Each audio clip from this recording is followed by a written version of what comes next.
Olá, amigos do Futebol de Mesa. Estamos aqui para apresentar mais um documentário referente ao nosso futebol de mesa,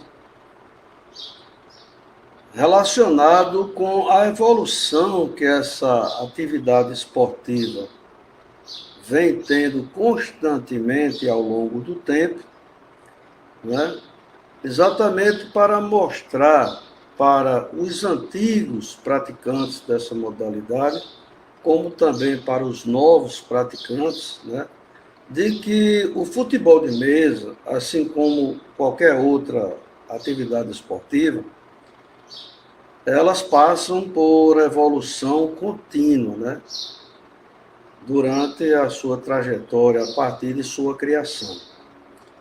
A princípio, não temos na nossa literatura um histórico de aonde foi criado o futebol de mesa, onde foi inventado o futebol de mesa, né? O que sabemos é que o futebol de mesa ele tem uma semelhança muito próxima com o futebol de campo, né, que é praticado. E a história nos diz que o futebol de campo ele teve a sua origem oficial na Inglaterra, ou seja, no continente europeu. Temos alguns registros vagos, né, da história do nosso futebol de mesa no Brasil, que dão conta de que na década de 30, 40, né, já se praticava esse esporte aqui no Brasil, mas não da forma como hoje ele é praticado, de uma forma padronizada, de uma forma organizada, como temos hoje. Mas sabe-se, através de relatos, de que esse esporte veio para o Brasil através dos marinheiros, né, da Marinha Mercante, que faziam a travessia do Oceano Atlântico, da Europa aqui para as Américas. E como as viagens eram muito cansativas e longas, né? Então eles passavam um tempo ocupando com alguma atividade, né? E uma delas era o futebol de mesa, o futebol de botão, como era conhecido. Mas não temos esse registro definitivo, né, oficial. Apenas são histórias contadas. O que temos é que na década de 50, se praticava já esse futebol de mesa em vários estados, e no Clube do América, Futebol Clube do Rio de Janeiro, tem esse registro de competições oficiais, né, que dão conta a um pseudo início dessa atividade, digamos assim, escrita. Bom, mas de lá para cá, o futebol de mesa vem evoluindo a cada dia, né? Então, nos anos 50, é muito comum nós termos esse esporte sendo praticado nas calçadas, nas ruas, nas casas, nos bairros, né? E normalmente ele tinha um formato de um campo de futebol, né? E os jogadores ou os botões, né, como eram conhecidos antigamente, improvisados de várias formas. A história nos conta que muitos usavam as tampas de relógio, né, para servir de botões. Outras dizem que o pessoal fazia esses botões com um pedaço de coco, daquela, eles chamam de quenga de coco, né, aquela parte mais dura que tem nos cocos secos, e ali eles davam acabamento devido à resistência, e tinha um formato de cilindro e chamava aquilo de botões. Com a evolução, né, então, veio o advento do baquelite, né, que é uma resina acrílica, né, usada nos para-brisos de automóveis, de ônibus, de aviões. E ali também se confeccionava aqueles botões, usando fotos de jogadores da época, né? Uns eram com a parte de perfil reta, que chamavam de back ou de zagueiro, né? E outros eram inclinados, que chamavam de atacante. E assim, cada cidade, cada bairro, ele tinha as suas regras, as pessoas iam jogando ora no chão, né, nas calçadas, ora em algumas mesas improvisadas. Naquela época se usava o celotex, que era um tipo de madeira, que normalmente era usada na proteção de equipamentos, né, tipo uma geladeira, televisão, enfim. E aquelas embalagens, né, o pessoal recolhia, cortava e ali fazia uma marcação e chamava aquilo de campo de futebol. E assim começou a evolução do futebol de mesa. Depois veio o advento do compensado, também para embalagem de grandes equipamentos. Veio o Eucatex e as mesas foram se modernizando com esse tipo de material. Normalmente eles usavam nas mesas, que não eram padronizadas, uma proteção lateral, né? Exatamente para evitar dos jogadores caírem quando fosse lançado e saíssem de campo, também chamada de sarrafo. E foram adaptando as traves, as palhetas, enfim. Já nos anos 60, se praticava várias regras no país. Mais especificamente aqui, vamos falar da modalidade de um toque, né? Então, nos anos 60, começou a ter as padronizações com os times fabricados, não à mão, né, artesanalmente, mas já a partir de torno, né? Então, tinha um acabamento melhor, mais padronizado, com fotografia de jogadores da época, ou numeração, mas o que se importava é que as equipes fossem padronizadas, né? Mas ainda não existia uma regra, um regulamento, né, que tratasse dessa padronização de uma forma uniforme entre os estados, né, as cidades do Brasil, né? E aí foram surgindo as regras, né? E no Brasil existiam 2 estados que praticavam futebol de mesa, mas parecidos, com regras diferentes, mas parecidos. Um dos estados foi a Bahia, né, com a regra de um toque, e o outro estado era o Rio Grande do Sul, em Porto Alegre. Mas já se praticava em outras cidades também, tanto do interior da Bahia como do interior do Rio Grande do Sul. E foi numa dessas competições organizadas pelos butonistas desses estados, né, e estados vizinhos, que fizeram uma competição nacional em Porto Alegre. E ali, após aquela competição, que eles chamaram de Campeonato Brasileiro, aqueles baluartes do futebol de mesa sentaram-se e discutiram as 2 regras e ali unificaram uma regra só que hoje chamamos a regra de um toque disco liso. Uma mistura da regra gaúcha com a regra baiana. E foi aí que surgiu essa regra que hoje, na verdade, surgiu o regulamento, que dentro do regulamento é que existem as regras. E ali se definiu um padrão, né, do tamanho de uma mesa e também as dimensões máximas de um jogador ou um botão, né? Então a mesa ficou definida como sendo um tablado que medisse 2,20 m de comprimento por 1,60 m de largura, tendo na sua parte interna as dimensões de um campo de futebol proporcionais, tendo toda aquela marcação, como área pequena, área grande, círculo, linha divisória, quarto de círculo no escanteio, e assim se padronizou a mesa. Inclusive com os cavaletes, a altura dos seus cavaletes, que não podia passar de 78 centímetros. E quanto aos botões, os jogadores também tiveram a sua padronização, que deveriam ser fabricados em resina acrílica ou algo similar, e que ele não tivesse dimensões que excedesse o diâmetro de 60 milímetros e a altura de 10 milímetros. Então, essas são ou foram as dimensões máximas definidas para os botões, de modo que eles fossem padronizados.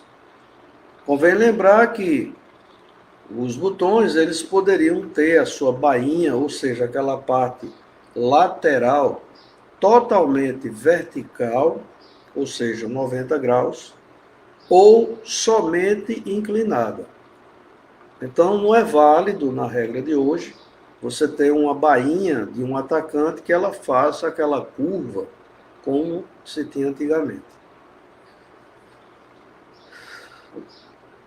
Nesse mesmo período também foi idealizado por um botonista, se não me falha a memória, de Aracaju, uma bola também padronizada, que é essa bola que a gente joga hoje, onde ela tem as dimensões de 1 centímetro de diâmetro, 2 milímetros de altura e 2 gramas de peso. Isso é o que diz o regulamento, a regra.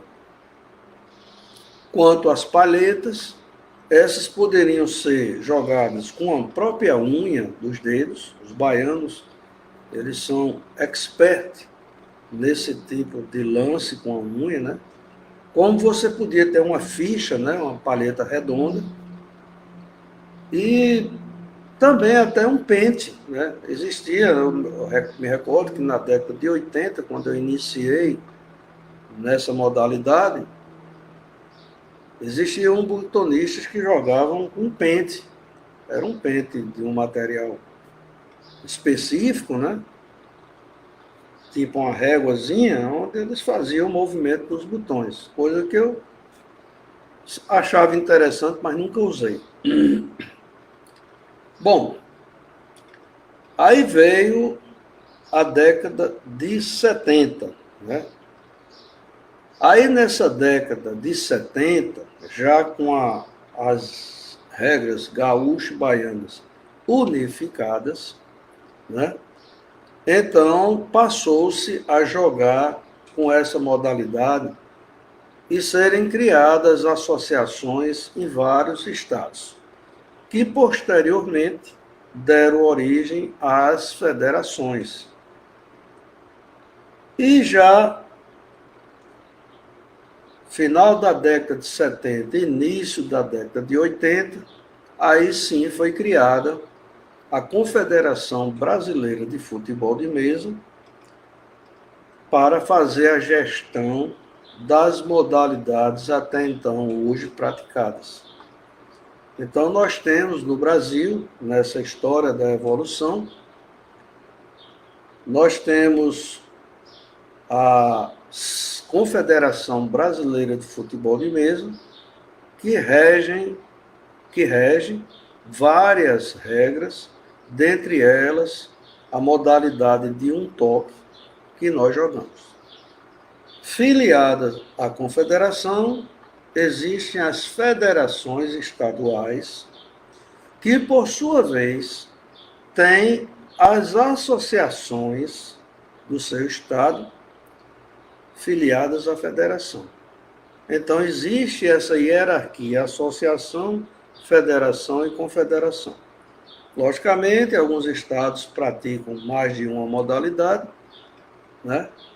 Mas cada modalidade tem as suas competições. Especificamente aqui estamos falando da modalidade praticada aqui no Rio Grande do Norte, que é a modalidade de um toque disco, né? Pois bem, na década de 70 e 80, aí sim começou a haver as mudanças propriamente dita no jogo baseado nas regras ou no regulamento.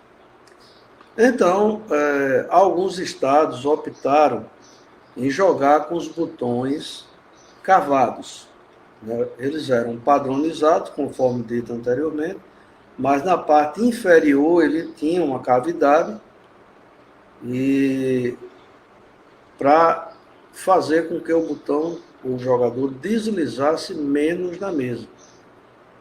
E no centro dele tinha um furo exatamente para que o ar pudesse sair, aquele ar que ficava aprisionado quando você deslocava o jogador na mesa. Então era um jogo, assim, digamos, mais cadenciado, um jogo mais preso e um jogo que tinha uma regra definida. E assim a maioria dos estados passaram a jogar com esses botões cavados. Já na década de 70 e já entrando na década de 80, os estados conviviam com esses dois tipos de botões, né? Liso e cavado, mas jogando dentro de um mesmo regulamento.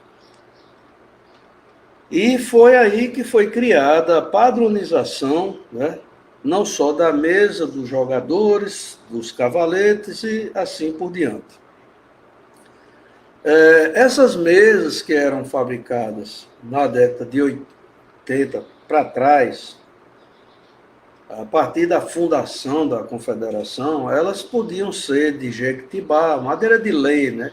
De pinho, de cedro, de cerejeira. E já no final dos anos 80 já se fabricava as mesas de compensado naval, sempre medindo 2,20 metros por 1,60 de largura, contendo nas suas extremidades um sarrafo para evitar do jogador ou dos jogadores caírem no chão e também a altura padronizada de 78 centímetros. Bom, aí vem os anos, deixa eu ver aqui o histórico, os anos 80 para 90, né? Então, nesse período, já sendo criada a confederação, as federações e associações filiadas, os ambientes de jogos eram ambientes abertos, como ginásio de esporte, né, escolas, quadra de esporte, enfim. E nessas atividades começavam-se a perceber de que algumas influências estavam afetando o jogo. Quais eram as básicas? A questão do vento, a questão da poeira, que interferia naqueles lances de maior precisão, né? E foi exatamente nesse período da década de 80 para 90 que a maioria dos estados passaram a optar em voltar a jogar com os botões lisos, ou seja, na sua parte inferior ele era plano. E dessa forma os botões corriam mais na mesa e necessitavam de melhorias no ambiente. E foi aí que houve a mudança, né, dos botões agora cavados para os botões lisos, principalmente na região Nordeste, onde tinha-se naquela época o maior número de praticantes.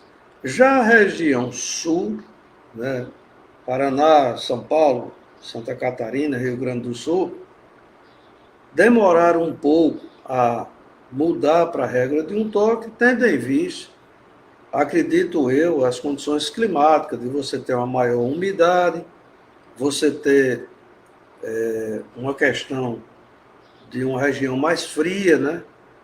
Onde usar ar-condicionado numa região fria não seria uma melhor alternativa, já que o frio naquela região ele é mais, digamos, crítico do que aqui no Nordeste, né? Ou no centro do país. Pois bem, mas mesmo assim houve a mudança para os botões lisos. Então o futebol de mesa começou a ter a sua evolução agora nos equipamentos que se jogavam, ou que se jogam até hoje. Então, com o advento de voltar a se jogar com os botões lisos, com a interferência do vento, com a interferência da poeira, passou-se a se jogar em ambientes climatizados, ou seja, ambientes com ar-condicionado, onde você tem, teoricamente, durante um período do jogo, o ar mais seco, sem umidade, sem muita interferência ou quase nada do vento, né? Dependendo do posicionamento da exaustão do ar dos aparelhos, né? E assim também foi melhorado, já que era um ambiente fechado, a questão da iluminação. E assim as melhorias foram acontecendo. Como os botões lisos corriam muito, então eles tocavam na proteção lateral do sarrafo e voltavam para a mesa. Muitas deles, quando voltavam, batiam nos jogadores que estavam em campo e tirando eles das posições, e isso atrapalhava um pouco, né? Então, apareceu alguém que idealizou uma rede de proteção na parte externa da mesa, que é o que nós vemos hoje quando assistimos um jogo de futebol de mesa. Então, o jogador, quando vai sair de campo, ele, ao invés de tocar no sarrafo e voltar, ele simplesmente passa direto e cai dentro dessa redinha, evitando a sua queda no chão e, consequentemente, evitando de voltar para campo. Então, veja que a mesa também foi sofrendo as suas modificações. Ainda nos anos 90, o pessoal já questionava muito porque as bolas que eram fabricadas, a sua grande maioria eram brancas. E é comum você jogar e a bola cair no chão, e às vezes você tendo um piso claro, a bola, às vezes, como no encanto, desaparecia nos próprios pés, né? Às vezes, em alguns cantos, isso demorava, às vezes, um pouco a achar ou até repor uma outra bola em campo. Então, o pessoal decidiu, em determinadas associações, né, fazer um piso pintado com a cor que contrastasse com a bola, exatamente para evitar de se perder tempo procurando ou fazendo uma reposição. E assim o futebol de mesa foi tendo as suas evoluções. Chegamos no ano 2000 para frente, né? Então, nós tivemos o advento da fabricação da madeira em MDF. Então, a madeira menos porosa, com um custo relativamente menor do que o compensado, e assim as mesas, já que a maioria dos botonistas jogam na modalidade disco liso, então começou a haver a mudança do material dos tablados. O que era compensado, o que era jequitibá, o que era cedro, começou a dar espaço para esse novo tipo de madeira, que é o MDF. Então, hoje, a maioria dos estados brasileiros praticam essa modalidade com essas mesas, com esse novo material. Dessa forma, fica mais fácil você padronizar o tipo de material. Por quê? Se nós participamos de competições regionais e nacionais, quanto mais padronizado forem as mesas, mais as pessoas se adaptam. E nós estamos, nesse momento, nessa transição, saindo de outros tipos de madeira para a padronização da mesa em MDF. Mas foi nos anos 2000 para frente, especificamente 2007 e 2010, que a Confederação Brasileira de Futebol de Mesa, que é guardiã do regulamento, fez algumas revisões de modo a adequar melhor as regras da modalidade e também até comparar com o futebol de campo. Mas as mudanças relativamente foram feitas para melhorarem, né, o desempenho dos jogos, né, a qualidade dos jogos na mesa. Então tivemos a primeira revisão em 2007 e uma segunda em 2010, que é o atual regulamento que se joga hoje. Bom, e o que é que nós temos de evolução nos dias de hoje?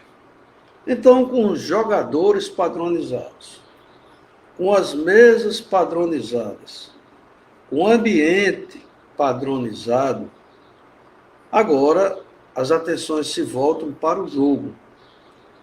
Aí a gente se pergunta, o futebol de mesa, ele tem um princípio básico, que é você jogar com sua equipe no seu campo, que é da linha divisória para cá, voltando para você, e da linha divisória para lá, que é a parte da mesa onde o seu oponente joga. E a finalidade, o princípio básico é sempre você transpor a bola para o campo do adversário e ali o adversário permanecendo com a bola durante ou após a sua jogada no seu campo, você poderá optar em chutar em gol e valendo o gol. Ou seja, o gol só vale se a bola estiver no campo do seu adversário e vice-versa. Bom, mas fica aquele jogo, digamos assim, muito monótono, você jogar uma bola para lá, o adversário jogar para cá, e aí as coisas vão acontecendo. Aí é onde existem as novas inovações para quebrar, né, esse paradigma só de a bola ir para lá e vir para cá. Nós sabemos que no regulamento, ou seja, nas regras, nós temos alguns lances capitais, né, que são aqueles de 2 toques. Um lateral de 2 toques, um escanteio de 2 toques, uma falta de 2 toques. Então, esses lances, quando acontecem, favorecem muito ao botonista beneficiado, porque ele tem a chance de fazer 2 lances consecutivos, sempre visando colocar a bola no campo do adversário, e assim ele ter a chance de chutar em gol e consumar um placar a seu favor. Mas, à medida que o futebol de mesa vai evoluindo, as pessoas vão aprendendo, né, as malícias do jogo, os cuidados de você tirar uma bola na diagonal, recuar a bola para o goleiro, esconder a bola lá no canto do quarto de ciclo, até ter uma oportunidade melhor de sair de uma situação adversa. Então, os jogos passaram a ser mais equilibrados. Então, sempre que você vai participar de uma competição interestadual ou nacional, você sempre vai se deparar com algumas jogadas não comuns praticadas no seu próprio estado. E é aí onde nós começamos a ver que o futebol de mesa, ele tem escolas diferentes, escolas entre aspas. Ou seja, uma prática do esporte diferenciada de um estado para outro. Na década de 80, até que você ainda via umas diferenças maiores. Mas hoje, com o advento da internet, das redes sociais, as coisas acontecem com mais rapidez. Então, a tendência é que nós tenhamos uma unificação ou um maior equilíbrio entre adversários jogando futebol de mesa, considerando a tendência de padronização dos equipamentos. Bom, aí é onde vem as inovações que a gente precisa ter para fazer o futebol de mesa ter inovações. É como nas Olimpíadas, todo ano você tem várias modalidades e tem os recordes a serem batidos. E todos os anos, muitos recordes são batidos, né? Então, pequenas diferenças, né, de procedimentos, de táticas, de estratégia, ou de preparação, né, que fazem a diferença para que esses recordes aconteçam. E no futebol de mesa não é diferente, porque a regra é padrão para todos. A mesa é padronizada para todos. O ambiente que se joga é padronizado para todos. Os jogadores também são padronizados, né? Seu diâmetro de 60 milímetros, como já foi dito, sua altura de 10 milímetros, conforme foi falado anteriormente. Agora, a bainha do botão, esse ângulo que torna o jogador um atacante, ela é variável, que vai de 90 graus, né, a 0 grau. Então, quanto mais inclinada for a bainha ou essa parte lateral dos botões, mais a bola levanta. Ela cobre, ela sobe mais quanto maior for o grau. E ela sobe menos quanto menor for o grau. Mas no futebol de mesa, por ser dinâmico, existe também as jogadas de efeito, né? Aquelas jogadas tipo a sinuca, né? Você bate de um lado para a bola correr para outro.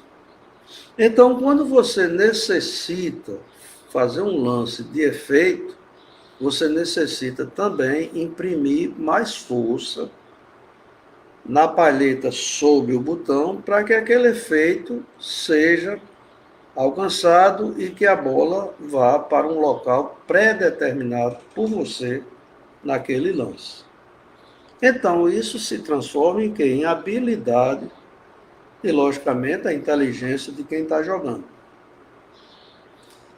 Aí vem, nesses dias de hoje, outras mudanças que acontecem, como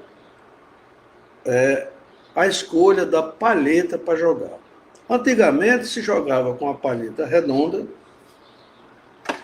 tipo essa aqui, né? Ou com a unha. Então você colocava a unha sobre o jogador e deslizava. Isso aí muito praticado na Bahia. E também jogava-se com pente. Eu tenho aqui um exemplo não pequeno, era um bem menor do que esse, onde você jogava exatamente imprimindo a força sobre o botão. Hoje praticamente ninguém pratica mais usando o pente. Mas em substituição ao pente, então foram criadas vários tipos de paleta, né? Então nós temos as paletas tipo régua, que são em formatos que não é definido por regra. Tá? A paleta, você que escolhe o seu formato, o seu tamanho, a sua forma. Tá? Então, para determinadas situações, você tem uma paleta diferente para jogar. Então, existe a paleta régua, cilíndrica, né? Existe a palheta tipo T, que é quando você tem 2 jogadores ou 3 próximos, para sua mão não bater nos botões, você usa a palheta que tem esse ressalto, que normalmente é maior do que 1 centímetro, para você poder fazer um lance de precisão. Existem vários modelos das palhetas tipo régua. Particularmente, eu uso esse tipo de palheta. Tá? mas outras pessoas usam outro tipo. Então, o que é que diferencia essa palheta dessa? É o material, que é diferente, a espessura, que é diferente, tá? Então, se eu quero aplicar mais força naquele jogador, eu uso uma palheta mais flexível, porque no momento que você imprime a força, ela cria uma envergadura, né? Uma espécie de um semicírculo generalizado, e no que você desloca sobre o botão, aquela força que você imprime nos dedos na palheta, ela é somada com a envergadura, né, da palheta para o jogador correr mais. Né? Outra seria mais espessa, tá? Então você imprime mais força, mas não tem um somatório dessa envergadura para o jogador. Então você tem de imprimir mais força.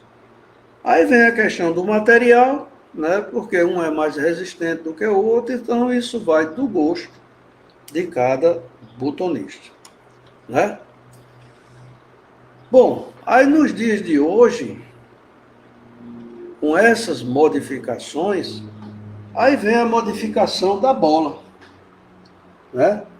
Como já foi dito, a bolinha, ela tem um material específico, não sei se é poliuretano, não tem um polietileno, acredito que seja isso o material, e a regra diz que a bolinha, ela tem de ter 1 centímetro de diâmetro, 2 milímetros de altura e 2 gramas de peso. Só que o nosso futebol de mesa tem evoluído nesses últimos tempos, onde o pessoal tem mudado a inclinação da bainha.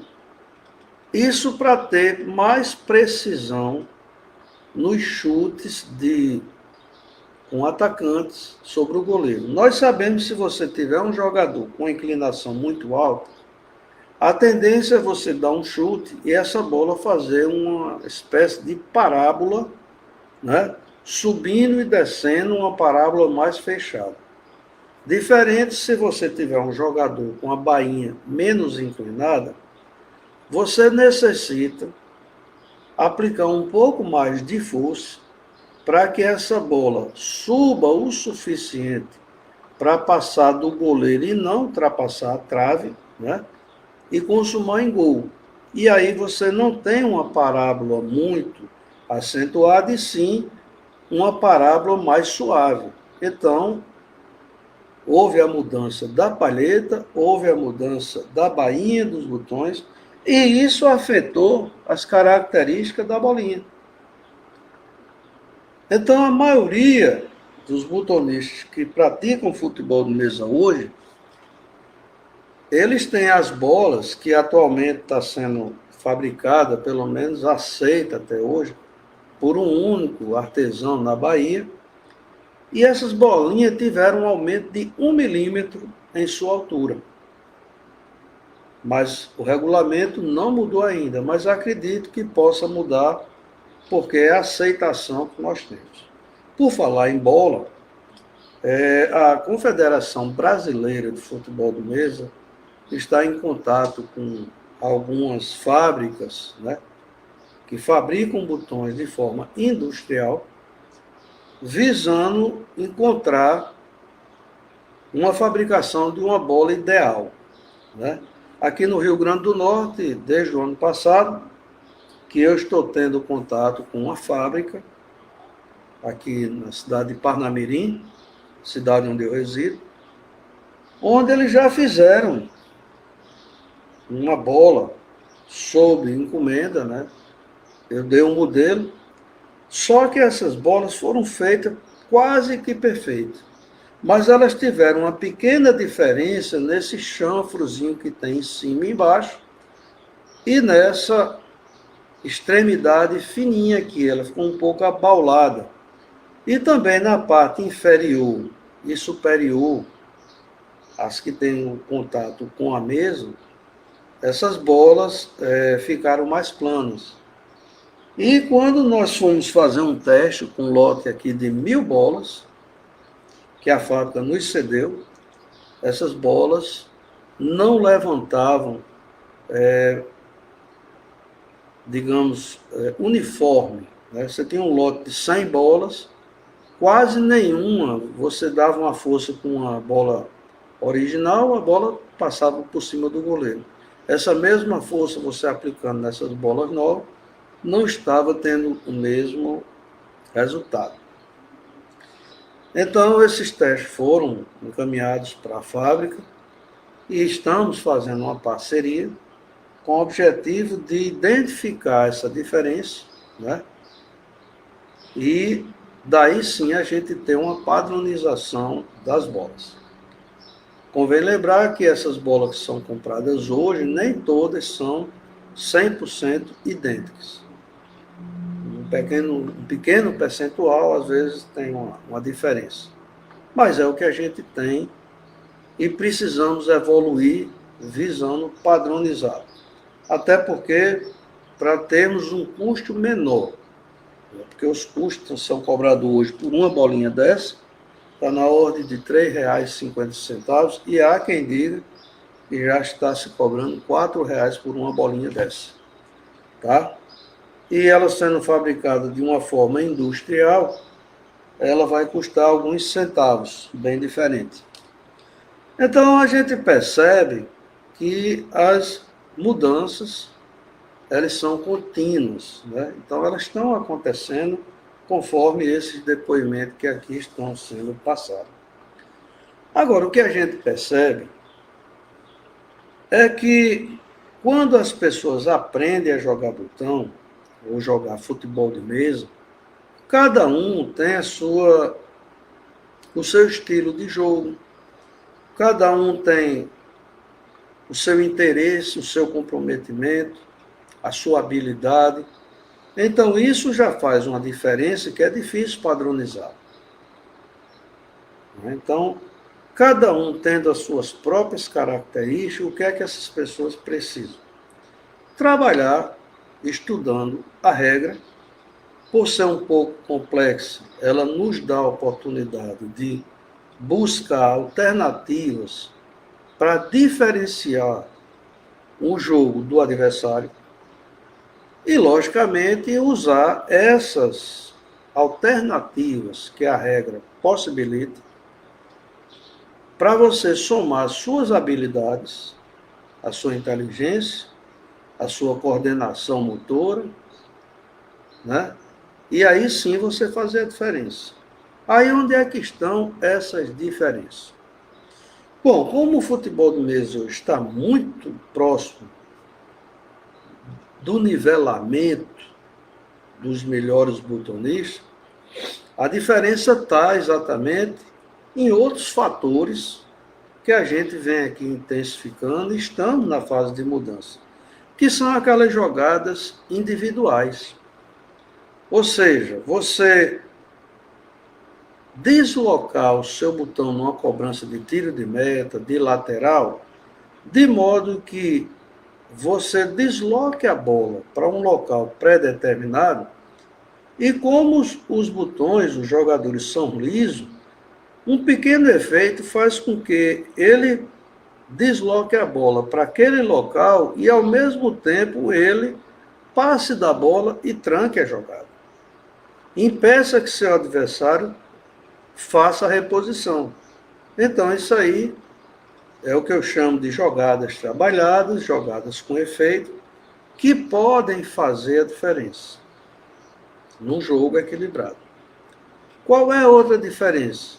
Como os botões são lisos, você sempre procurar lançar a bola para um local pré-determinado e, com um pequeno efeito, aquele jogador apenas dê 1 ou 2 toques na bola, ou até mais, se for possível, de modo que ele passe da bola e coloque para fora o jogador de campo adversário. 1 ou 2 jogadores, seja lá, depende do tipo de jogada.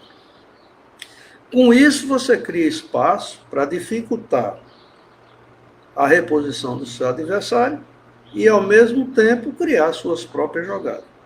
Então, isso vai muito da habilidade, da inteligência, do conhecimento da regra, que é o que fundamenta, né, os princípios do futebol de mesa. É jogada inteligente, é uma jogada dinâmica, é diferente do xadrez, que tem jogadas pré-definidas.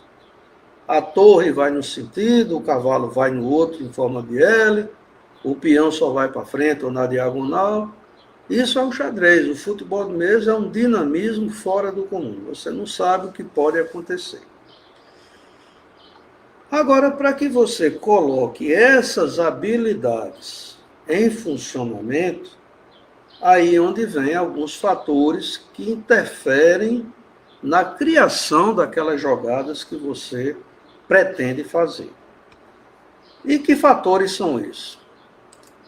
Bom, um deles é o estado da mesa. Então, se sua mesa tem uma altura diferente de 78 centímetros, que é a altura padrão, ela pode, para as pessoas de maior altura, trazer até problemas de coluna. E para pessoas de baixa estatura, até não alcançar certas áreas do campo. Mas os 78 centímetros foi uma altura estudada que atende essas duas situações. Outra coisa que a mesa deve ter é uma padronização no seu lixamento, no seu polimento e na sua limpeza. Se você não tiver uma... E outra coisa, que a mesa não tem peno. Ela tem de estar 100% na horizontal. Portanto, o pessoal usa esses níveis, né, que usa em construção civil, que tem uma bolhazinha para você posicionar em vários locais da mesa. Nós temos vídeo aqui que mostra como fazer isso. E essas mesas que hoje não se usa, quase não se usa mais cavalete, e sim suporte metálico, né, retangular, eles têm na base de cada perna um parafuso de ajuste, onde você regula a altura para mais ou para menos, de modo que a mesa esteja devidamente nivelada com a bolhazinha. Então, se sua mesa está bem lixada, bem polida e limpa, e não tem peno, é um ponto positivo para quem for o criador de novas jogadas. Aí vem a questão dos botões. Os botões, como já dissemos anteriormente, eles são padronizados. Tá? Então, geralmente de palatom, de acrílico, resina acrílica, resitron, né, baquelite, não importa, mas eles são padronizados pelas suas dimensões. Então, se você tem uma equipe do mesmo tamanho, mesmo diâmetro, facilita muito você ter um domínio dos seus jogadores. Diferente de você ter um jogador mais alto, outro mais baixo, um com a bainha maior, outra menor, enfim. A questão de você ter jogadores diferentes vai depender daquelas táticas e estratégias que você tem durante o jogo, ou durante os treinos para usar durante o jogo. Então, isso é uma opção que cada botonista tem, desde que respeite as dimensões que a regra preconiza, ou que o regulamento preconiza. Agora, o que vai fazer a diferença para aquele jogador obedecer aquele seu comando é exatamente, primeiro, ter como precedente uma mesa como foi falado. A altura certa, não tem peno, lixada, limpa, e polida e limpa. Esse é um ponto. Segundo ponto são os botões. Então, os botões, para que eles deslizem mais na mesa, é importante que ele tenha um menor atrito com a mesa na sua parte inferior. Então, para isso, nós temos aqui na TV Palheta, no canal da TV Palheta, alguns vídeos mostrando como você fazer um lixamento correto dos botões. Tá? Então, tem os procedimentos, passo a passo, usar lixas, as posições que você deve lixar, de modo que você tenha, na base de cada jogador, o menor atrito possível. Mas também você não pode lixar demais as laterais, digamos assim, de cada botão, a parte circular, sob pena de você colocar a palheta e o botão passar por cima da bola. Então, tem de ter um procedimento ou uma orientação de quem sabe fazer isso. Né? Então, a gente já disponibilizou aqui uma forma. Por quê? Não, várias formas de você polir. Porque se você tiver o botão bem polido, bem lixado, é uma coisa. Se você não tiver, é outra. Então, se ele não tiver bem lixado, você vai dar um toque, ele pode ir intermitentemente em direção à bola, como ele pode prender entre o seu ponto e a bola e por aí vai. Tá? Então, você tem que ter uma lixada uniforme. Mas também, você precisa ter, para a sua precisão, você precisa que ele esteja bem polido. Então, após lixar, existem vários produtos que você tanto pode usar embaixo do botão, como em cima, ou os dois ao mesmo tempo.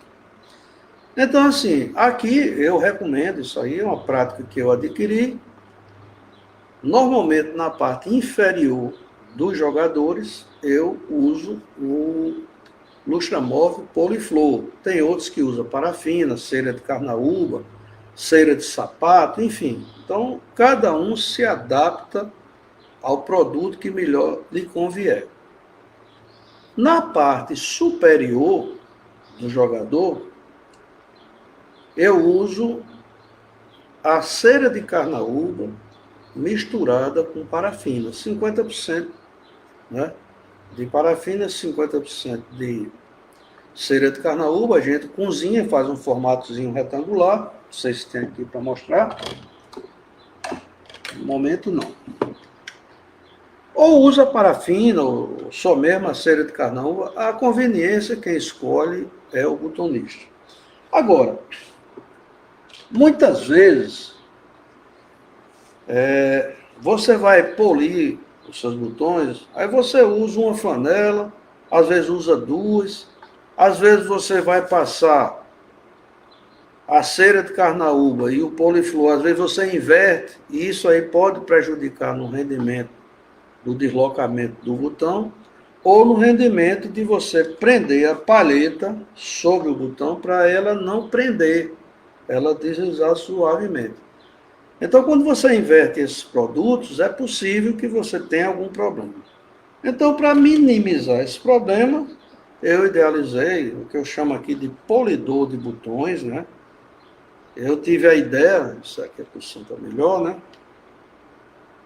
E tem um artesão que faz esse acessório para mim, ele é todo em madeira de pinho, onde ele tem umas almofadazinhas aqui, tanto de um lado quanto de outro, onde você pode botar flanela, lixa, pano multiuso, enfim, você tem um equipamento que facilita muito você padronizar. De um lado você usa o poliflor, do outro você usa a parafina, parafina com cera de carnaúba, no outro você pode usar uma lixa, nesse aqui você pode usar uma massa para tirar arranhões de botões e por aí vai. Então ele tem 4 opções, pequeno, leve, você pode colocar numa mochila, dá 30 centímetros por 28 e uma altura só de 3, e ele encaixa esses panos como aqueles bastidores dessas mulheres que fazem bordado, né? Que um encaixa no outro, é uma coisa parecida. Bom, tá aí. Outra coisa, quando você vai fazer a limpeza da mesa, muitas vezes o pessoal pega uma flanela ou pega um papel e passa com a mão, mas a mão, ela não tem, né, uma completa aderência do papel sobre a mesa. Então, eu sugiro, isso aqui você pode encontrar em qualquer loja de ferragem, né, de material de construção, é um material usado para lixar parede, né, ou lixar carro, sei lá, E ele tem uma parte, uma almofadazinha aqui, e tem umas ferragens na extremidade para prender a lixa. Então eu tirei as ferragens, é um material muito leve, onde aqui você bota a flanela ou bota o papel e você passa uniformemente na mesa, ele adere mais e recolhe mais qualquer sujeira que tenha na mesa. É uma outra dica. Para que você tenha uma performance ideal, é importante também que você conheça a inclinação daqueles seus botões atacantes. Então, como eu falei, antigamente se jogava com uma inclinação padrão, 13 graus, 15 graus, as bolas levantavam muito. E com o passar do tempo, houve uma evolução, o pessoal começou a usar bainhas, digamos, mais fechadas, com ângulo menor. Então, hoje no comércio existem esses medidores de ângulo, né? Tem deles, inclusive, até eletrônico já, que é mais sensível. E aí você coloca o botão e você vê se o botão tem 9 graus, tem 8 graus, tem 13 graus, para você determinar qual é a força que você precisa aplicar naquele botão para que a bola cubra ou não, né? Então, se você usa vários jogadores com bainha diferente, é importante que você conheça o ângulo correto de cada jogador, porque isso faz uma diferença muito grande. Outra coisa que a gente precisa ter, isso aqui é uma inovação também minha, é uma régua de arbitragem, né? Então nós sabemos que na regra, ver aqui fica melhor, nós temos como gabaritar a altura e o comprimento interno da baliza, da trave, do gol. Então a regra diz que ela tem que ter 15 centímetros de comprimento. Então essa régua aqui tem uma medida intermediária que mede 15 centímetros.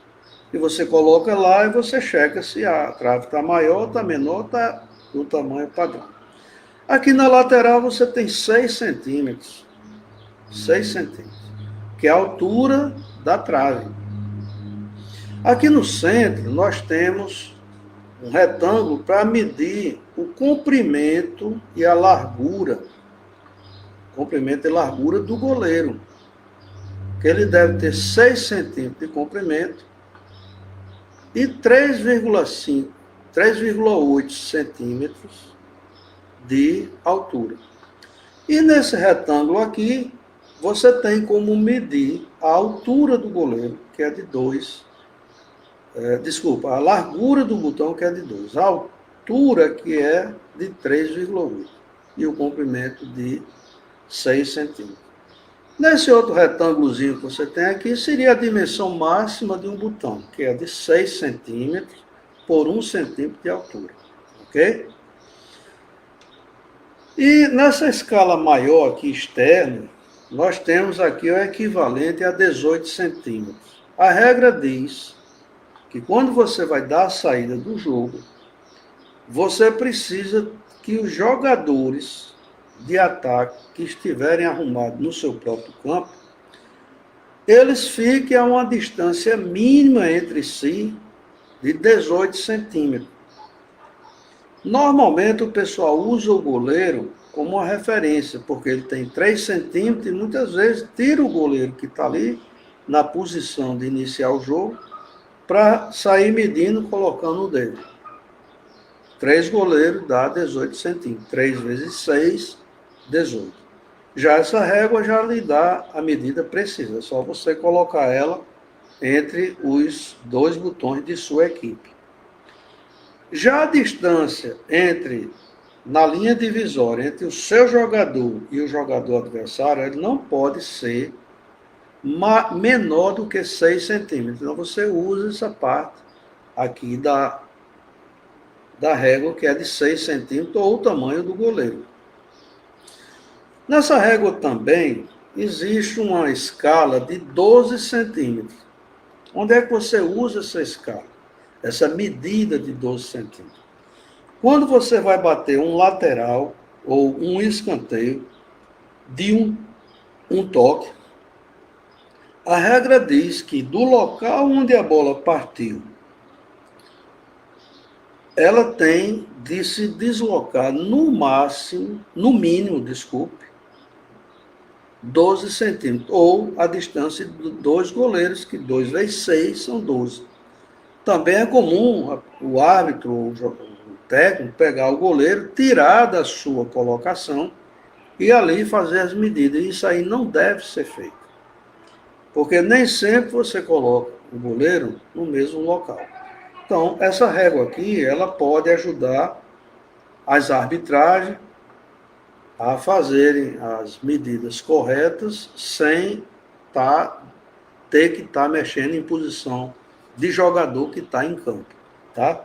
Então, isso é uma sugestão, tá certo? Eu acho que a própria Confederação Brasileira devia se empenhar em ter nos seus eventos, né, ou as próprias federações, réguas dessas suficientes para ser entregue aos árbitros, para facilitar as arbitragens. Não custa muito caro, é de material de acrílico, com 6 milímetros de espessura, e aquelas pessoas que tiverem interesse em mandar confeccionar, nós temos aqui no nosso arquivo e podemos encaminhar para quem tiver interessado. Então, isso não deixa de ser uma inovação para que você melhore o desempenho dos jogos, né? Outra ideia que tem aqui, que eu também idealizei, é um suporte para goleiro, tá? Também de acrílico, transparente, de 6 milímetros, onde ele tem, nesse caso aqui, nesse modelo, 3 espaços onde cabe o goleiro aqui dentro, uma pequena folga. Então você pode introduzir essa peça dentro do gol, e aqui você tem 2 posições do goleiro na diagonal e uma posição, digamos, para a cobrança de pênalti, que ele tem que estar exatamente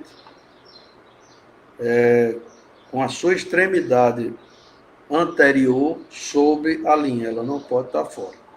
Então isso é feito sob medida, esses 2 ressaltos que tem aqui, ó, nessa extremidade, eles vão encostar na trave, e aqui já foi calculado que essa medida aqui do goleiro é em cima da linha.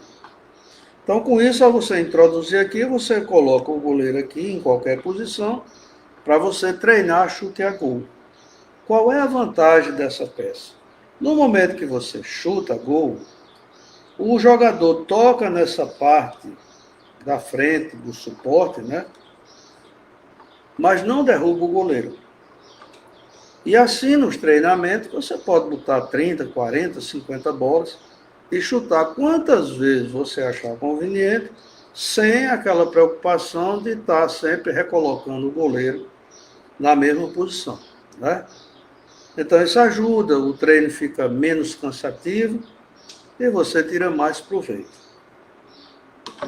E a questão, digamos, final, que eu gostaria de falar sobre essas inovações, eu deixei para o final porque eu julgo hoje uma das mais importantes. Nós sabemos que no Brasil não tem nenhuma escola que ensine a jogar futebol de mesa, como existe o futebol de salão, como existe o tênis, como existe o basquete, como existe o próprio futebol. Existem instituições nas escolas que ensinam cada modalidade, mas você não tem esse tipo de ensinamento reconhecido pelo MEC ou até mesmo por alguma associação. Por quê? Porque não existe pessoas que não despertaram interesse para ensinar um esporte que tanto cresce no nosso país e no mundo. O futebol de mesa ele não só é praticado no Brasil, ele é praticado no mundo inteiro, com algumas diferenças entre modalidades, mas é o futebol de mesa. Bom, nós temos algumas cidades, algumas associações que fazem projetos, né, para ensinar nas escolas, ou mesmo num bairro, enfim. Uma cidade, mas sem, digamos assim, um interesse maior das instituições de ensino. Talvez pelo fato de desconhecer a importância que esse esporte tem para a juventude. E também por falta de instrutores. Então, nós tivemos aqui, na década de 80, uma escola de futebol de mesa prática que gerou grandes botonistas, inclusive grandes campeões brasileiros atuais, que foi a escola do Manuel Romeiro, aqui em Natal, a Academia Magic de Futebol de Mesa. Então, essa, assim, na história do Rio Grande do Norte, foi a primeira. Claro que foi um ensino prático, mas um ensino padronizado, digamos assim, que teve uma pessoa à sua frente, que era o Manuel Romeiro, o qual aqui nós mandamos aqui os nossos parabéns, agradecimento, que fez com que muitos jovens não se envolvessem com drogas, não se envolvessem com confusões, mas se envolvessem sim com futebol de mesa e hoje são referências no Brasil inteiro. Posteriormente, nós tivemos aqui o Almir Campos, que, após se aposentar da sua vida profissional como contador, foi morar na cidade de Acari e lá, junto com a instituição de ensino estadual e municipal, foi mais de uma instituição, trabalhou com os garotos, jovens de 7, 8, 10 anos, 9, e criou o futebol de mesa naquela cidade. E hoje é uma realidade. Aqueles garotos de 7 anos a 12 anos, hoje são todos adultos. Isso foi em 2010. Então, nós estamos há 11 anos com esse pessoal jogando, inclusive um futebol de mesa de primeira qualidade. E é um trabalho muito louvável que a própria prefeitura local, após ver os rendimentos que os garotos estavam conquistando nas competições regionais e nacionais, como campeão estadual, campeão regional e campeão brasileiro, então cedeu 2 salas no principal ginásio de esporte daquela cidade, e é hoje onde funciona a ACDP, é uma associação da cidade de Acari, né? Que foi fundada pelo nosso amigo Almir. Hoje está em pleno vapor e a garotada, hoje já adulta, jogando de igual para igual com os botonistas aqui do estado e também fora do estado. Logo após esse advento de Acari, também tivemos na cidade de Aliança, em Pernambuco, através do professor Antônio Ribeiro, que também fez um trabalho comunitário excelente na cidade, então conseguiu trazer muitos jovens, né, de várias classes sociais a praticarem futebol de mesa. É uma pena que a dificuldade que ele vem enfrentando lá, mesmo com pequeno apoio da classe política lá, mas as rivalidades entre um político que sai e outro que entra, sempre dificultam esse trabalho. E como ele fez um grande trabalho, descobrindo grandes talentos, muitos jovens que estão lá praticando futebol de mesa de primeira qualidade, e conquistando títulos também regionais e nacionais, o prefeito da cidade se sensibilizou com esse trabalho e ainda foi mais além, né? Através de uma solicitação do professor Antônio Ribeiro, junto à Câmara Municipal, eles conseguiram a doação de um terreno de 27 por 8, se não me falha a memória, e eles partiram para construir sua própria sede, um grande desafio, porque isso envolve custos. Então, no início, foi preciso ajudar para conseguir documentação, necessária, CNPJ e aquelas documentações todas que não cai do céu, né? Então, houve um apelo, né, dos organizadores da Associação Aliancense de Futebol de Mesa e conseguiram regularizar e ter toda a sua documentação própria para ter a sua sede. E com a doação desse terreno, então muitos botonistas, amigos, simpatizantes ajudaram e continuam ajudando. Um saco de cimento, um milheiro de tijolo, com areia, com brita, alguns empregados da construção civil, amigos, pedreiros, ajudantes e colaboradores nos finais de semana realizam mutirões e estão transformando um sonho em realidade.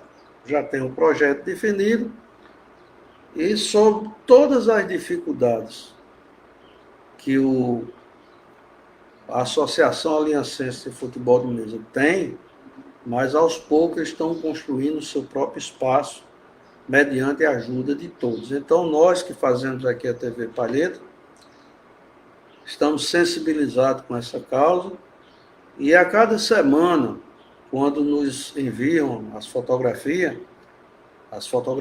da evolução dessa construção, a gente vai, né, divulgando a expectativa que alguém que possa ter uma condição melhor possa ajudar de alguma forma. A gente sabe que tem muitos comerciantes, alguns industriários, que com os poucos recursos que tem na cidade têm ajudado. E eu estou aqui fazendo esse depoimento porque reconheço um trabalho social que o professor Antônio ele tem feito na cidade, Antônio Ribeiro, né, na cidade com os garotos, né, e é um trabalho exemplar. Tá? Eu digo isso porque eu acompanho de perto. E a gente tem o tradicional torneio Benão, né, em homenagem a um dos botonistas que mais apoiaram, que mais apoiou, junto com Claribenô e tantos outros, né, a implantação do futebol naquela cidade. Então, o Benão, ele é digamos assim, um pseudônimo, né, do querido Benício, que hoje já está no andar superior, que muito ajudou ao Ribeiro, com mesas, com time, com bola, com palheta, com uma série de coisas. E hoje a gente vê o futebol de mesa naquela cidade sendo um exemplo para as demais associações. Nós temos também no Rio Grande do Sul, se não me falha a memória, é na cidade de Santana do Livramento, não tenho certeza, mas tem um trabalho muito bem feito, com várias modalidades, uma instituição de ensino. Eu não tenho muita informação, mas venho acompanhando as notícias que a gente recebe, alguns vídeos, algumas imagens, também é um trabalho muito bom. O mesmo acontecendo também na cidade de Viamão, né? Lá na Grande Porto Alegre, né? Que também está fazendo esse trabalho, um trabalho bacana, um trabalho também de ensinamentos do futebol de mesa. E aqui no Rio Grande do Norte, a gente está praticamente há 1 ano e meio, né? um ano e poucos meses, sem praticar futebol de mesa oficial. Nós não temos nenhuma associação funcionando, obedecendo a necessidade desses confinamentos sociais e medidas preventivas contra essa interminável pandemia. Mas muitos dos botonistas têm mesa própria em casa. Então, evitando aglomerações, usando os procedimentos preventivos, uma boa parte ainda estão se reunindo com 2, 3 pessoas e procurando jogar, aprender mais e, logicamente, tentar trazer mais adeptos para essa modalidade. E baseado nesse período que a gente está parado, nós aqui, através da TV Palheta, estamos anunciando que nesse período de pandemia, dos males o menor, né? Foi o melhor período que nós encontramos para fazer a divulgação do nosso esporte, né? E fazendo a divulgação, a gente atrair mais adeptos. E isso está acontecendo. É a passo de tartaruga, mas está acontecendo. Porque quem é que está hoje voltando ou se inserindo nos quadros das associações? São aquelas pessoas que hoje, a maioria, trabalham, uma boa parte já estão casados, né? Já têm grande responsabilidade, mas que jogaram futebol de mesa no passado da forma como a gente explicou, como iniciou aqui.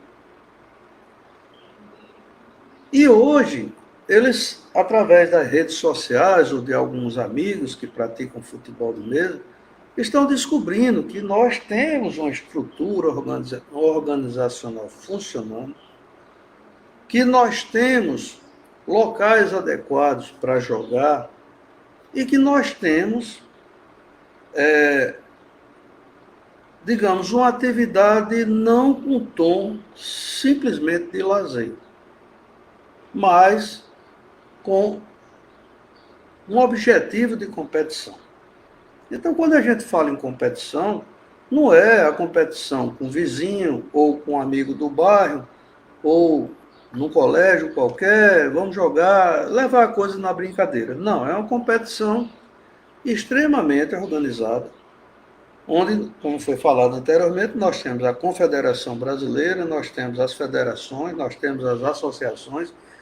Existe um intercâmbio nessa estrutura organizacional em forma de evento durante todo o ano. Isso sem contar jogos de intercâmbio, jogos amistosos e por aí vai. Mas o assunto que eu deixei para o final está relacionado muito com o que nós não temos hoje no momento, que é uma escola de futebol do mesmo. Pois bem, no canal TV Palheta, no YouTube, no nosso canal, que eu digo nosso porque ele é compartilhado com todos aqueles que nos acompanham, né? Nós vamos criar a Escola Técnica de Futebol de Mesa aqui no Rio Grande do Norte, na cidade de Natal. Eu sou filiado à Academia Magic de Futebol de Mesa. E como filiado, eu também sou sócio do Clube dos Empregados da Petrobras, como ex-funcionário da Petrobras, e que hoje continuo como sócio efetivo daquela instituição.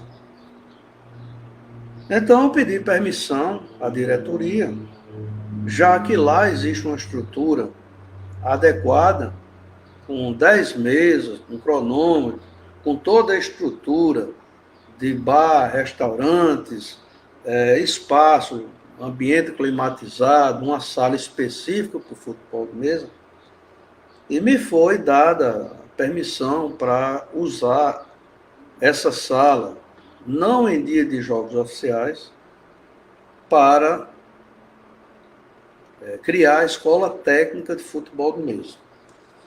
Durante essa pandemia, nós não estamos tendo condições de abrir esse espaço para ensinar futebol de mesa.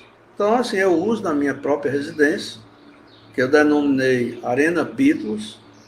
Eu tenho atraído várias pessoas com a divulgação nas redes sociais que chegam até aqui aprendem a jogar futebol de mesa, aprendem os fundamentos, tem os jogos treinos, jogos amistosos, e muitos deles já foram preparados e estão sendo preparados para fazer parte de alguma associação aqui do estado.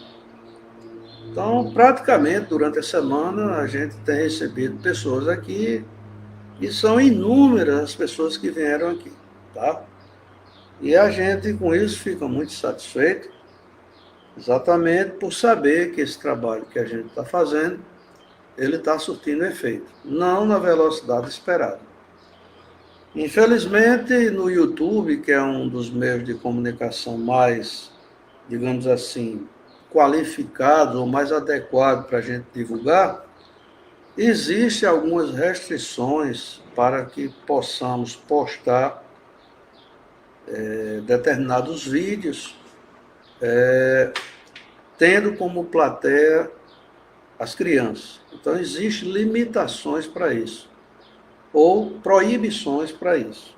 Então, o fato da gente bloquear o acesso dessas informações aos jovens, então a gente fica limitado a usar uma divulgação apenas para os adultos.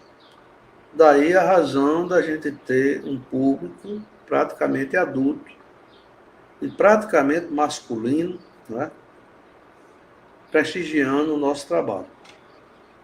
Mas eu vou encontrar caminhos, né, seguros e corretos para que a gente estenda essa divulgação também para essa juventude, né? A gente sabe que existem algumas restrições, porque as redes sociais são muito poluídas, muito cheias de algumas coisas desagradáveis. Mas o primeiro passo já foi dado, que é mostrar o esporte.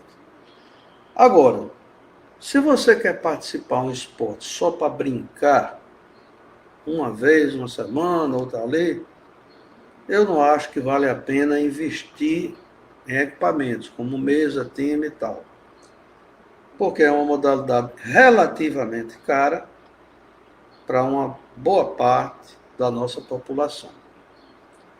Agora, se você quiser jogar para competir e ter também grandes momentos de lazer, aí sim vale a pena você investir.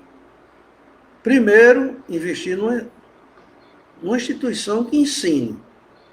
Porque só a partir do momento que você descobrir que é aquela a sua aptidão, a sua habilidade, o seu interesse, aí sim vale a pena você investir, se associando depois de aprender, lógico, em alguma associação, ou comprando algum equipamento e reunir alguns amigos para ir jogando e, se decidir competir, se filiar a uma associação. Né? Nós temos atividade no Brasil inteiro, durante o ano, todas as semanas, se a pessoa quiser. Agora, o importante é que, se você quiser ser um competidor, aí você vai precisar de aprender. Então, primeiro vem o ensino, segundo vem os treinos. Então, quem quer ser um butonista competidor, ele tem de treinar. E tendo de treinar, tem de estar atento a essa evolução que aqui foi contada durante esse vídeo que vocês estão vendo e, logicamente, inovar, buscar fazer coisas diferentes. Com relação à escola técnica, eu pretendo iniciar tão logo passe esse período de pandemia. A minha ideia inicial é atrair mais adeptos e o objetivo final é levar esse esporte para as escolas. Agora, como se trata de um esporte relativamente caro para a maioria da população mais carente, numa rede estadual ou municipal de ensino, é importante que a gente dê algumas condições para que esse jovem chegue até o futebol mesmo. Primeiro, despertar o interesse nas instituições de ensino, quer seja ela municipal, estadual ou privada, de que esse esporte existe e que esse esporte ele tem intrinsecamente na sua estrutura um trabalho educativo, um trabalho que eu não diria, o que é que eu quero dizer? Ele leva os garotos a não praticarem os vícios, tais como o cigarro, o tabagismo, a bebida, a droga, de um modo geral. Existe o lado educativo, existe o lado mental, de coordenação motora, de habilidade, né, de inteligência. existe a parte disciplinar, que isso aí é muito importante, né? E existe também, principalmente, aquele lado de explorar o jovem a ser inovador, ser criativo, né? Então, tudo isso depende de um projeto, depende de um trabalho de base. Nós já temos projetos, né, já escritos, que já foram colocados em prática em algumas cidades, mas, infelizmente, a falta de pessoas interessadas em quererem tomar frente desse projeto é o que tem dificultado, né? A gente sabe que muitos trabalham, muitos são casados, têm seus compromissos familiares, particulares, e até para se dedicar sem nenhum fim lucrativo, fica difícil. Bom, da minha parte é um pouco diferente, porque eu já estou aposentado, né? Quer dizer, tenho um tempo mais livre para poder me dedicar a divulgar o esporte, treinar pessoas. E eu pretendo, com essa escola técnica de futebol de mesa, fazer um trabalho gratuito. Tá? Então, independente de quem for treinar, não existe interesse nosso em cobrar nada, muito pelo contrário, apenas ensinar. Agora, as redes sociais, elas podem nos ajudar. Né? Por quê? Para você fazer um trabalho desse contínuo, digamos, todo sábado, de manhã e de tarde, você tem que se deslocar para um local onde você vai ensinar, que é onde vai funcionar a escola técnica de futebol do mesmo.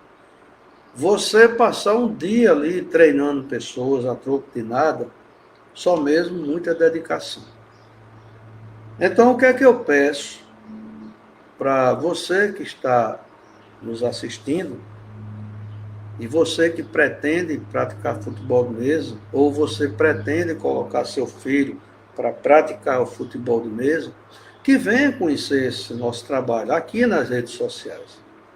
E a única coisa que eu peço é que quem tiver interesse, se inscreva no nosso canal. Não precisa ser todo, baixa, digamos, o YouTube, que é o que eu estou trabalhando hoje com mais frequência. Não custa nada você ir lá, se inscrever, dar o seu like, essas coisas que o pessoal fala, porque baseado no que nós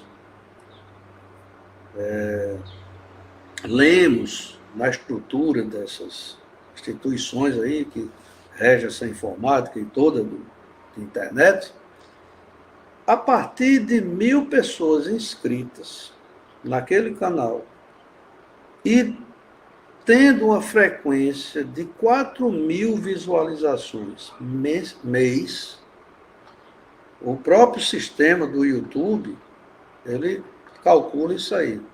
Então, ele vai monetizar o autor daqueles vídeos. É pouco? É, mas é um começo. É uma forma que nós temos de receber alguma coisa por esse trabalho que a gente se dedica aqui, para evitar de cobrar de quem dele quiser participar.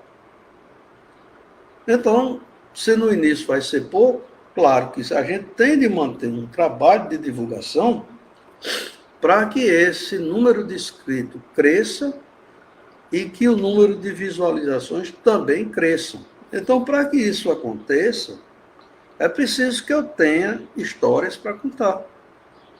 Que pode ser um jogo amistoso filmado, pode ser uma aula filmada, pode ser uma transmissão que eu faça de um jogo na associação, com narração, com entrevista.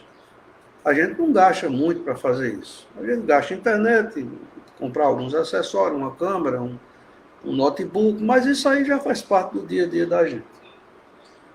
Então, fica aqui dado o recado.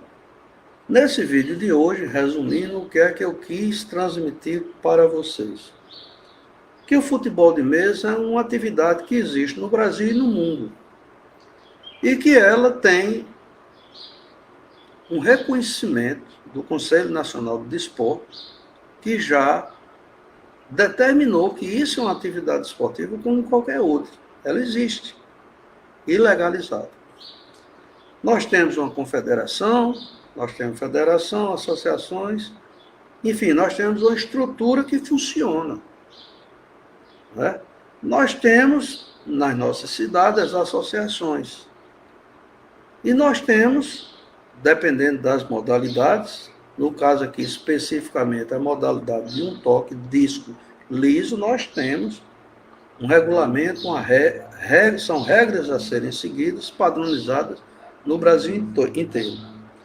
E você tem a opção de jogar para se divertir, ou para competir, ou para se divertir e competir ao mesmo tempo.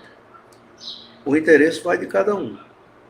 O nosso interesse é que você venha até nós, conheça o que tem por trás do futebol de mesa, além do entretenimento e da competição, e venha fazer parte do nosso esporte. Se você não encontrar uma porta aberta ali ou acolá, você vai encontrar aqui, quer seja pessoalmente, quer seja virtualmente. Nós estamos aqui para divulgar o nosso esporte e trazer mais adeptos para a nossa modalidade de esporte. E vamos acabar com aquela história de dizer que futebol de mesa é coisa de criança ou que eu joguei quando era criança. Você pode jogar em qualquer momento, em qualquer idade. Né? Você vai jogar dentro da sua categoria de idade, né? Então, nós temos a categoria infantil, temos a adulto, temos a sênior e temos a master. Então, você vai se enquadrar em alguma dessas categorias, porque aqui nós temos uma estrutura montada para isso. Tá? E dizer que, se você quer competir, você tem o básico para aprender, mas tem um infinito de oportunidades para inovar, para criar, para ser um grande butonista. Então, aproveite essa oportunidade que nós estamos aqui divulgando o nosso esporte para vir conhecer. Então, você pode conhecer através de nossos vídeos, você pode se inscrever no nosso grupo no WhatsApp, você pode se inscrever no Facebook, né? No YouTube. Nós temos canais para isso. Se você quer conhecer, entre em contato conosco. A maneira mais fácil é você usar o WhatsApp, eu acho. Então, se você quiser conhecer o futebol de mesa, mande uma mensagem para o meu WhatsApp, que é o 84, que é o DDD, aqui do Rio Grande do Norte. O telefone é o 996099552. Fale comigo, que aí eu lhe dou todos os caminhos que você pode trilhar na busca de conhecer essa fascinante modalidade de esporte. Ok, meu amigo? Então, valeu. Desculpe aí pelo vídeo prolongado, mas é a oportunidade que a gente tem de falar o máximo que a gente pode para atrair você que ainda não conhece essa fascinante modalidade de esporte, que é o futebol de mesa que praticamos aqui no Rio Grande do Norte. Ok, pessoal?